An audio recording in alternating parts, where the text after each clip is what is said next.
বিড়ালকে ভালোবাসবেন।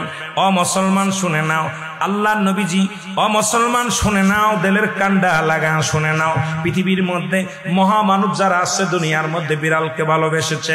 এই বিড়াল একটা গৃহপালিত পশুর মধ্যে পড়ে যায়, এটা এত প্রভুভক্ত হয়, এত মুসলমান শুনে নাও, বিড়ালটাকে অত্যন্ত মায়া করবেন। বিড়ালটা যদি দোয়া করেন, বিড়ালটাকে বিনা কারণে কোনো বিষ দিয়ে মারবেন না, কোনো কিছু দিয়ে মারবেন না।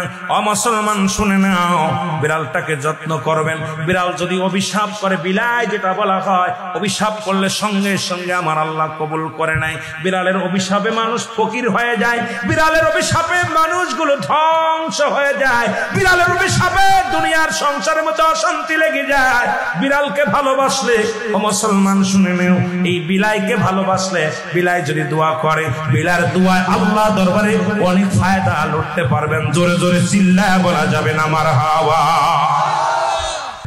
এখানেও নবী বিড়ালকে ভালোবাসতেন। এখনো মক্কা মদিনা অসংখ্য বিড়াল আছে যারা মদিনায় গেছেন হজ করতে। আমাদের সভাপতি সাহেবও গেছে। অসংখ্য বিড়াল গুলো দেখবেন মদিনার মনোয়ারায়, রাসূলুল্লাহর রওজার আশেপাশে, কাবা শরীফের আশেপাশে অসংখ্য বিড়াল। ধরে বলেন ঠিক কিনা? এত সুন্দর বিড়াল যারা মক্কা মদিনায় দেখে আসছেন তাদের কাছে জিগাইবেন বিড়াল আছে কিনা আছে। এই বিলাইদেরকে ভালোবাসবেন, বিলাইকে অভিশাপ দিবেন না। একবার এক মহিলা অমুসলমান রাসূলুল্লাহর কদমের মধ্যে একজন বিড়ালকে বিষপান করায় মেরে ফেলল। রাসূলুল্লাহ তখন সংসারের মধ্যে অশান্তি অমঙ্গল শুরু হলো। নবীর কদমে আসলেন, ইয়া রাসূলুল্লাহ, ইয়া হাবিবাল্লাহ, আমাদের অশান্তির কারণ কি?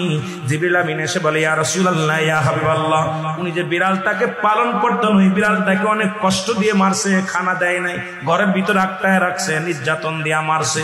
এত কষ্ট পেয়ে বিড়াল ছানাটা মারা গেছে। ওই বিড়ালটা বরদোয়া আল্লাহর দরবারে কবুল হয়ে গেছে। তওবা করছে, তওবা করার পর নবীজি নিজেই বলছে বিড়ালকে ভালোবাসো।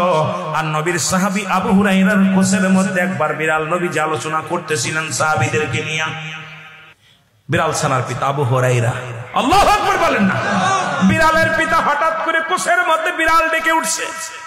নবীজি বললেন, এ আবু হুরায়রা। সবাই আশ্চর্য হয়ে গেলেন, এবার বিড়াল ছানার আব্বা কি ডাক।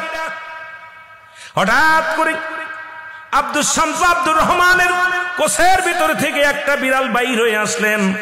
নবীজি আবু হুরায়রা নাম দেয়া পর উনি বললেন, ইয়া রাসূলুল্লাহ, ইয়া হাবিবাল্লাহ, আজ থেকে আমার সমস্ত নাম আমি অফ করে দিলাম।